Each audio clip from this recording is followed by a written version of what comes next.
Nightmare on 34th Street, A Christmas Grotesque by Geordie McElroy. Epilogue. Muffy Von Klump, Luz de la Cruz, lunched at Bistro Chez Bleu, where once the gang was a trio, now there were only two. There's no decent reindeer anywhere. Luz sulked and dropped her fork. Muffy sighed. It's out of fashion, but you knew that, of course. Speaking of things gone out of style, what did you do with Beth? I wheeled her down to a group home. She rolled on my last nerve left. Muffy asked, "How is Alfonso?" "I hear he's doing grand. Shame we needed his room. That reno was unplanned." Occasionally we get letters, for reunion pleading us. Frankly, they go straight to the shredder. Neediness is tedious. "Any new projects?" Muffy asked. I took a page from Portia. "Are you crazy? Committing fraud? Or dealing in orphans?" Those things are just not done. Nothing inelegant. I'm elevating charity, making it more relevant. She was right about the justice system. The whole thing is rotten. Inmates linger in filthy cells, by the world forgotten. So I've committed to fix it, to let dignity ring. I've become a prison mentor with felon under my wing. She reports to me her progress, gives rundown on her chores, work beneath the righteous wives, reforming for her, I'm sure. Oh my, that sounds restorative. Muffy bubbled with glee. Any chance you'll meet with her soon? Now that I'd love to see. Inmates entered the visiting room. Guards barked out commands. Muffy and Luz sat by the glass, receivers in their hands. Muffy's eyes sparkled with delight, seeing Luz's project. Now this was a soul needing reform, looking ragged, unkempt. Luz spoke into her receiver. "Have you been doing good? Are you staying out of trouble like a model inmate should?" Muffy produced Japanese fan. "It's awful hot in here. What in God is that yeasty smell? It reeks of rotten beer." Guards say your cell's been messy. Grub's constipating you. That jumpsuit fits like a trash bag. What's with those hideous shoes? Just think, in a decade you're out, after you've made amends. This decor drab and depressing. Are you making any friends? Time to say our affirmations. Repeat them after me. I'm a felon worthy of love, self-respect, dignity. Come now, please don't be bashful. Self-love, its own reward. I'd hate to have this non-compliance brought before parole board. Shame you can't wear your wig in here. There's no need to hunch low, even if your wrinkles are cracking and it seems you've lost your glow. Adieu until we meet next week. Don't let your cellmate extort you. Muffy, it's time to run, let's go. Say goodbye to Portia.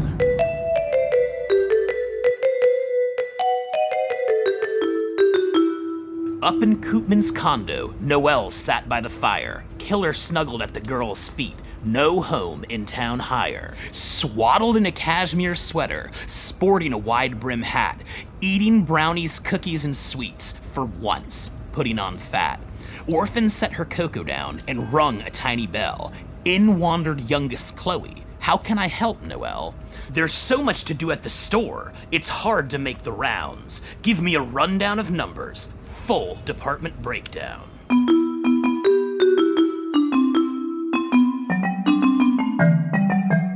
Downstairs, department store swarming, the most shoppers in years. Now that Noelle was running things, old problems disappeared. Chloe opened a folio and ran down the figures, how each department was thriving, slowly growing bigger.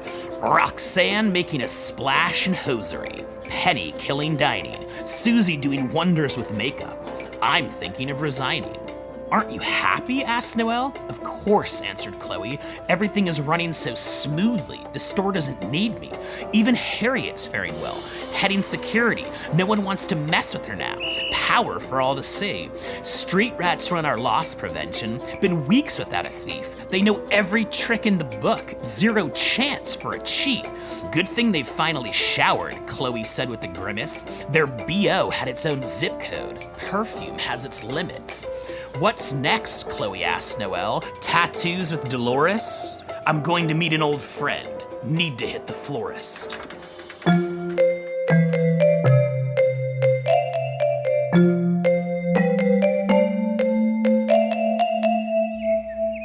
Dunn was at the cemetery. Formal police attire. He laid flowers down on the ground where wife and child retired. Howdy, Sergeant, came a greeting.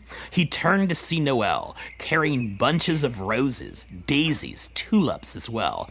Whoa there, Miss Fancy, he told her. We get that you're wealthy. You didn't need to bring so much. 2 bouquets is plenty. Relax, guy. They're not all for you. These are for your child and wife. Others are going to someone to whom I owe my life. Did you discover your mother? Able to find her name? Noelle shook her head, shed a tear. I'm sorry, that's a shame. I'm going to place them on the grave of the unknown orphan. Just as easily could have been me had I other fortunes. Speaking of good luck, how's it feel to go from rags to riches? It came with the price of my dad. Anyone know where Nick is? We searched the Bonnie and the North Pole, through marshes, sloughs fishing. We rounded all the Gulag gang, but Nick among the missing. It seems he just up and vanished, crept through hole and time ripped. This is not the first time my dad gave authorities the slip. But look at all the money I got, this grand inheritance. Nick had assets all over town. Shame it came with his parenting. Who knows? Maybe he's in Cairo, or a monastery climbed to, perhaps the Amazon basin. He might be right behind you. It's hard to disappear these days. Everything's connected. If he pops his head above water, I'm sure we'll detect it. Sure, Noelle laughed with a shudder. Under parasol shade, she failed to notice the groundskeeper. A teen with eyes of jade.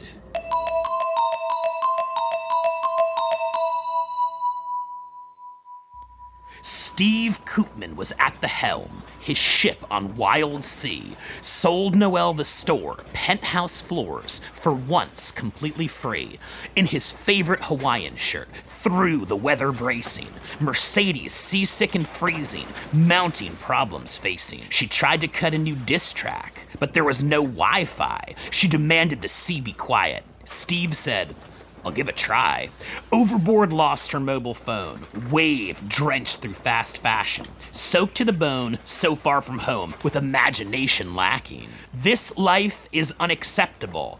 Now turn this ship around. Take me back to the big city. Just take me back to town. Mr. Koopman comforted her.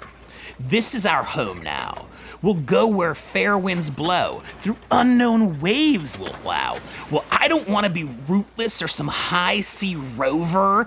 This is just your midlife crisis. How soon will it all be over? Just then, Pearl appeared on deck. Do you come with a dimmer? You're spoiling our honeymoon. Mercedes, please, simmer. You can't tell me to relax, Pearl. You're not my mother. No, she's got 5 to 10 in the pen. I'm sure that you still love her. Then her father intervened. Mercedes, please be calm. You've got to learn some self-control. Listen to your stepmom. I hate you, she barked. Mercedes stormed below, but only to fight nausea from hull that rocked and rolled. Pearl wrapped arms around Steve Koopman, pondered unwanted freight. Time would come to dump Mercedes, to jettison dead weight. Steve Koopman sighed and told her, this view reminds him of Izzy. I wonder if he'd like this tour, or if he misses me.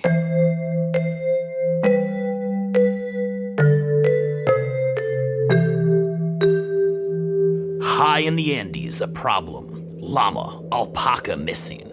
The herders struck by revelation. Creature nightly visiting. Reports in Quechua blast out of a beast wrapped up in fur. A massive thing with spots of black. No puma, they were sure. Trackers found prints in the snow. Was it hoof Or were they boot?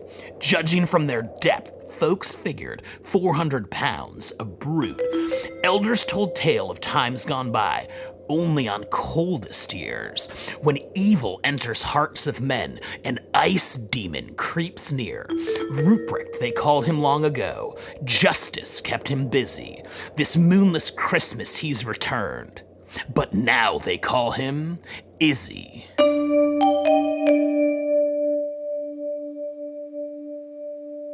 The end.